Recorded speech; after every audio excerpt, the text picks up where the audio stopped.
Welcome back to JFG Handcrafted Leather. So today what we're going to do today is really not leather at all.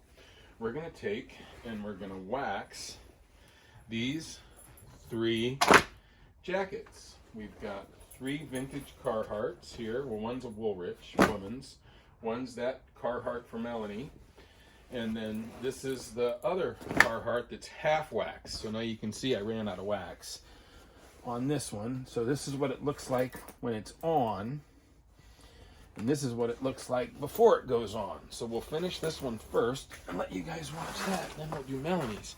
Melanie needs one for her job. She's working out of doors all the time here in the Midwest winter slop, and so she's in need of a jacket. This is Chase. Chase is coming through here. So let's get this going. Hello. And the way I do it is down here on the floor on my little piece of cardboard, and I make my own proprietary wax mixture, and it's designed after what a sailor would have used in the 1700s. You know, it's nothing new, nothing fancy. It's all just like out of the old days, what a sailor would wax his jacket with for going out to sea in the winter. And I just literally paint it on with a brush, try to get a good coverage, but not stupid thick. Because what I do then is I melt it in with I tried using an iron like they would have done. Man, that took a long time, so I kind of gave up on using an iron. Now I use a heat gun, so I am cheating a little bit. But I just paint the wax on. It soaks in real good. Now right now it's not really about soaking it in. It's about just getting the coverage. Then when I take the heat gun to it, that's when it really soaks into the joints here, and I make sure it gets in there real good. Then I can go around and kind of redo it if I need to and add a little bit to it. But I take 4 different kinds of natural waxes. One's 3 waxes and one's a tar. And I really want it to be like bug proof and waterproof, and you know, this is not something that a mouse is going to eat in storage. This is something that's going to repel insects and repel vermin and repel water and repel barbed wire and any other damn thing you decide to run into in this jacket. Damn near bulletproof. And that's what it looks like when it goes on. You just want a good coverage, you know. And you just keep going. Just keep painting it on into the different areas of the jacket. Don't go too crazy. I learned that because I initially thought I really need to put this stuff on there thick. Well, that's really not the case. It goes on there pretty good, just like this, and then it soaks in real good. And I miss a spot, I can get it with the heat gun and really get it in there real good. But I've done a couple jackets with this now, 3. I have one. My son Joe has one that he took out to LA. He says it's the perfect thing to wear in LA because no matter what he gets on it, nothing stains it, nothing goes into it. He says it's wearing real good and it looks real good and people like it. He gets a lot of comments on it. And there you have it. That's what it goes on like. All hand done, every jacket. I got a great source for these used Carhartts. I can get them in damn near any size. So if anybody wants a custom order of one, just reach out. I'll find you a jacket in your size. We'll get it waxed and get it sent to you. And then you'll have an old school waxed canvas jacket. Now I'm also doing dog beds out of this as well. Spot has one that he's been taking camping. We take it to the drive-in. We go to the outdoor movie theater here with it. That's still something you can do here during the COVID and stay good and social distanced. So we've done that a couple times now. And I take his little blanket and it's like a little sleeping bag, a little bedroll, a doggy bedroll. And he can get in it and hang out. And if he wants to, he can lay on top of it. He can get in it, whatever he needs. He likes it a lot.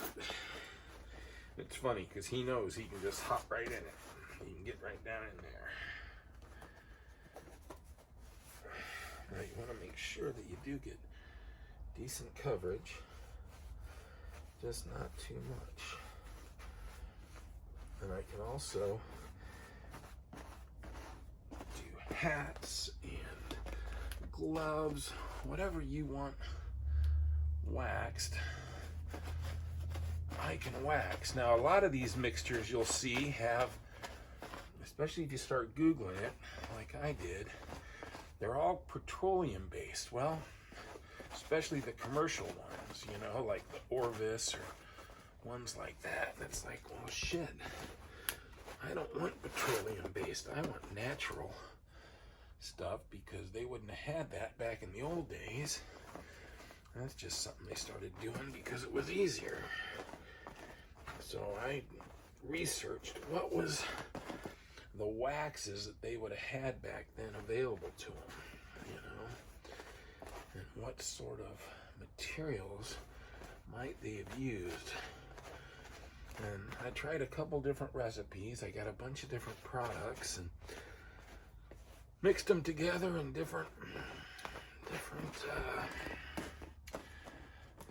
amounts and got them to where I really like this method. This one here, I think it works good. I think it smells real good. That's kind of one of the neat parts of it. And my jackets and Joe's jacket, they're both over a year old. They haven't needed another treatment. It really has stayed on there real well. And they get much more pliable. Originally, they're stiff. Now, a lot of these were called back in the old days, not too old because it's from the Wizard of Oz, but they were called Tin Man clothes, which is funny. And Tin Man pants, tin pants. You'll see that.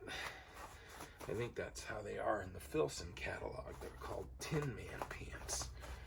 And the reason they're called Tin Man pants is because if you take them off, they'll stand up by themselves. like the Tin Man's pants. I think that's kind of funny.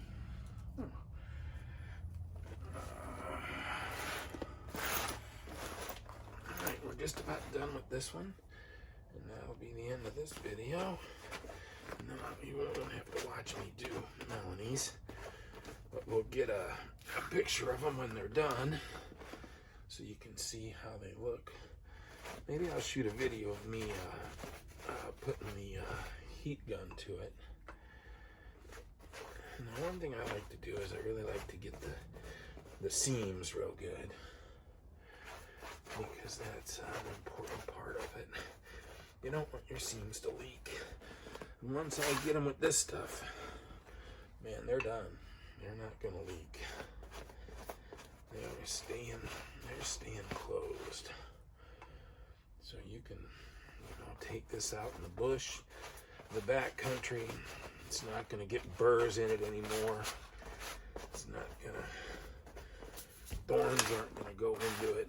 It really does make it a much tougher product that I think you'll really enjoy. I don't know why. I guess a lot of people are actually coming back to this method now because I see more of it online. I see some stores selling it and that sort of thing.